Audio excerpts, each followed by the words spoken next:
અને કોઈ પણ ક્રેક પડે એ ધીરે ધીરે ક્રેક પડે ને ધીરે ધીરે નષ્ટ થઈ જાય. પ્રેમ પહેલાં બહુ નાનકડો ક્રેક પડે પ્રેમમાં, પછી ક્રેક વધતા વધતા વધતા છીંડામાંથી હાઈવે રોડ થઈ જાય એવું લખે છે. પહેલાં છીંડવું પડે, ધીરે ધીરે કેળી પડે, રસ્તો પડે ને ધીરે ધીરે ધીરે ધીરે હાઈવે રોડ થઈ જાય. આ હો બેડી ઝીણતા હોય એ પહેલા દિવસે હો બેડી પી શકે? આમાંથી કોઈકે અનુભવ કર્યા છે હોતી. પહેલાં વહેલાં શું કરે, દાદાને બીડી હળગાવવા માટે એ બીડી લઈને ચૂલે હળગાવવા જાય, અને રસ્તામાં હળગાવ્યું હોય તો ઘૂંટ તો લેવી જ પડે તો હળગે. અને પહેલો પ્રારંભ કરે તે ઠૂઠા વીણી વીણી પીતા હોય, અને પછી ધીરે ધીરે ધીરે અને પહેલી વાર પીધી હોય તો કેવું થયું છે, ગૂંગળામણ થઈ છે, અને પછી બીજાને ગૂંગળામણ થાય. કોઈ પણ નબળી વસ્તુ ધીરે ધીરે ત્યારે ઘૂસી જાય નક્કી નહીં. ખેતરમાં આટલી બધી ધરોડી કેમ થઈ ગઈ? પહેલું એક કાહું આવ્યું છે, એમાંથી ધીરે ધીરે ધીરે ધીરે ધીરે ધીરે વધતા વધતા, એટલે બહુ શાણપણ દરવાજે રહેવાની જરૂર છે. કોઈ વસ્તુ અશુભ જીવનમાં ઘૂસી ન જાય એને પ્રારંભથી અટકાવશો તો જ બચવાના, પછી બચવાની કોઈ શક્યતા નથી. એમ પ્રારંભથી જ બચવું પડે. સ્વભાવ છે, રોગ છે, શત્રુ છે, ઘાસ છે, આ બધાને પ્રારંભથી અટકાવો તો જ અટકે, પછી તમારો હાથમાંથી બાજી ગઈ. શ્રીજી મહારાજે ખાસ લખ્યું, સત્સંગમાં આવતા જેવું અંગ પડે એવું માટે સારું અંગ પાડજો. એ માન્યા, ધાન્યા, કાનિયા, શું કે આવા બધા અંગ ન પાડો સત્સંગમાં. સત્સંગ કરવો તો કેવળ પોતાના જીવના કલ્યાણ માટે કરવો જોઈએ. આવું શ્રીજી મહારાજનું વચનામૃતમાં વાક્ય છે. સત્સંગ કરવો એ પોતાના જીવના કલ્યાણ માટે કરવો, અને સંસાર કરવો એ પોતાના દેહના કલ્યાણ માટે કરવો. હવે અરે અરે બોલો કે એને અમારે બેય જોઈએ છે. ભલે બેય રાખો, ત્યાં જ આવતી દેહનું કલ્યાણ કરો, પણ સત્સંગમાં આવતી જીવનું કલ્યાણ કરો.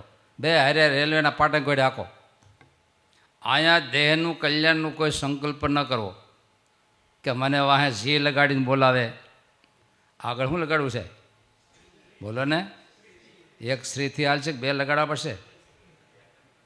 આવી આશાએ રાખશો તમારા આત્માનું કલ્યાણ બગડી જાય.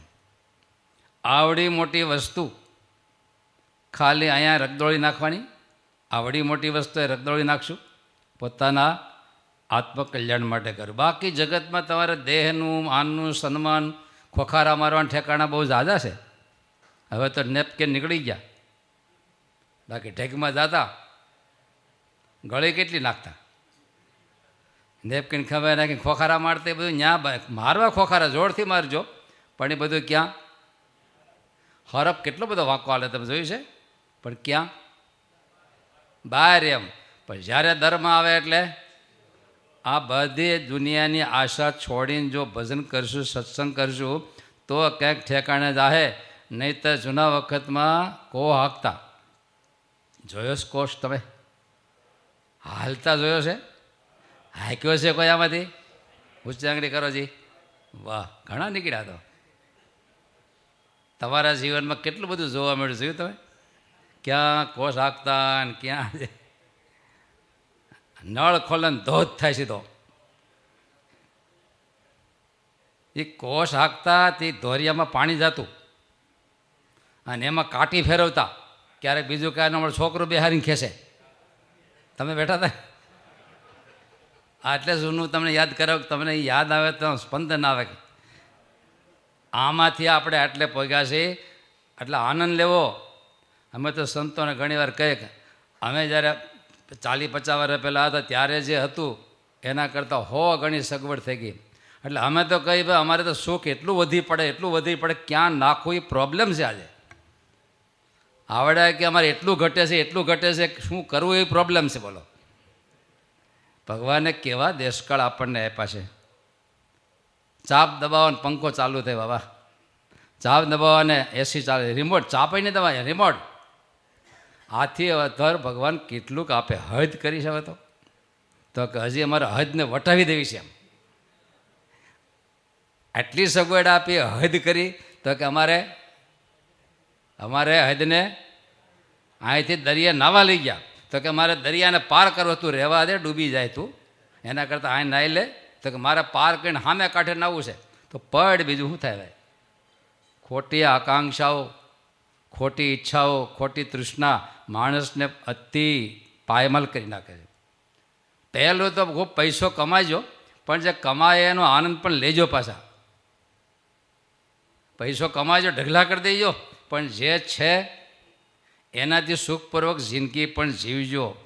જિંદગી પૈસા ભેળા કરવા માટે નથી, જીવન જીવવા માટે. જીવન એ મોક્ષ માટે હોત છે. પાછું જિંદગીને ઓળખી લેવી જોઈએ, એને માપી લેવી જોઈએ, અને એનું કોષ્ટક શું આયોજન કરવું જોઈએ. ન કે જિંદગીમાં ફેલ જાઓ તો વાંહે વધશે શું? એને પૈસા વધ્યા ને, પૈસા વધ્યા ને, પણ ભલે જિંદગી ફેલ ગઈ પણ પૈસા તો વધ્યા ને. બીજું શું કામ છે દુનિયાને કંઈ કામ? આપણે ભલે મરી જાય પણ પૈસા વધવા, પૈસા વધવા. એટલો બધો જીવને મોહ છે, એટલું મોહ છે કે એને કંઈ ખૂજતું જ નથી. હાથમાં ચિંતામણીનો કાગડો ઉડાડ્યો, કાગડો ઉડી ગયો, ખુશ થયો. ભલે ચિંતામણી કૂવામાં ગઈ, ભલે ગઈ, પણ કાગડો ઉડી જવો જોઈએ. બરાબર છે ને? ત્યારે ખૂબ વિચારપૂર્વક જીવન જીવવું જોઈએ. દુનિયા જેમ અંધક થકા જીવે એમ આપણે ન જીવાય. ખૂબ સુજ્ઞપૂર્વક આપણા ધ્યેય નક્કી કરવા જોઈએ.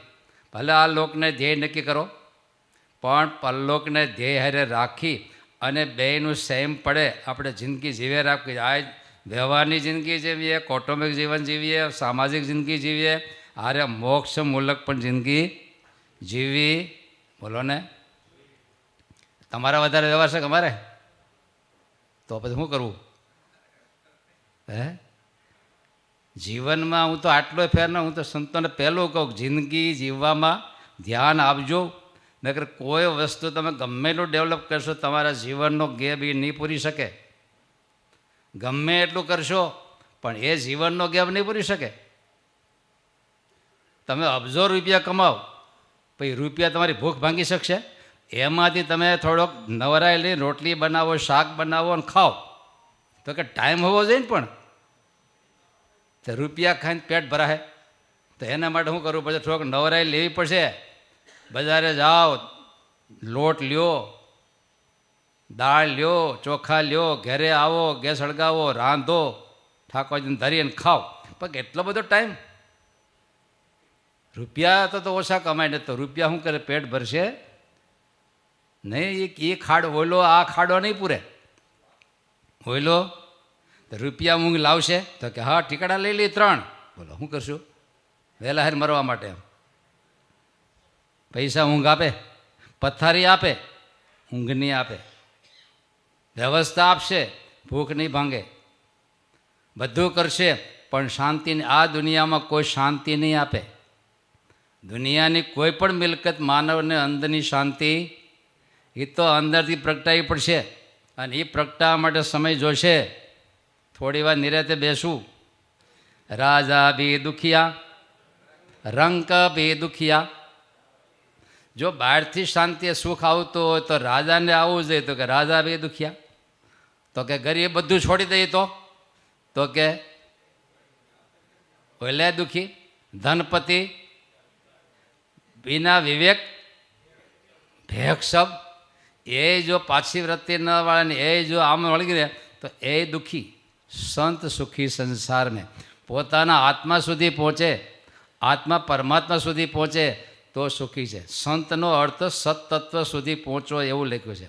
સંત એટલે કંઈ તમે જે વ્યાખ્યા કરો એ વ્યાખ્યા નથી અહીંયા. તમે કોને સંત માનો છો? ભગવું કપડું પહેર્યું હોય. તમે સાધુ કોને માનો? એ સાધુ એવા. અને એનો અર્થ શું તમે કરો? લોકો શું સમજે? લોકો શું સમજે કયો? ભગવા કપડાં પહેરીને આવ્યા, પછી કોણ છે પછી ને વાંચે સાધુ એવા એટલું કીધું એટલે સમજી જાય ભગવા કપડાં પહેરીને એવા. એટલે શું કહેવાય?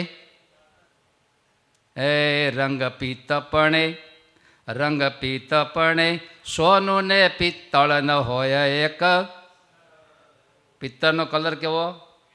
સોનાનો કલર કેવો? તો બે હરખું કહેવાય ને. હવે આ ના કયો બસ થી સંત કે અસંત. પણ જે ભગવા કપડાં પહેરી નીકળ્યા, પણ ભગવા કપડાનો કલર છે, પણ કલરની અંદર મટીરિયલ છે. પીળ્યું છે પણ સોનાનું મટીરિયલ છે કે નહીં?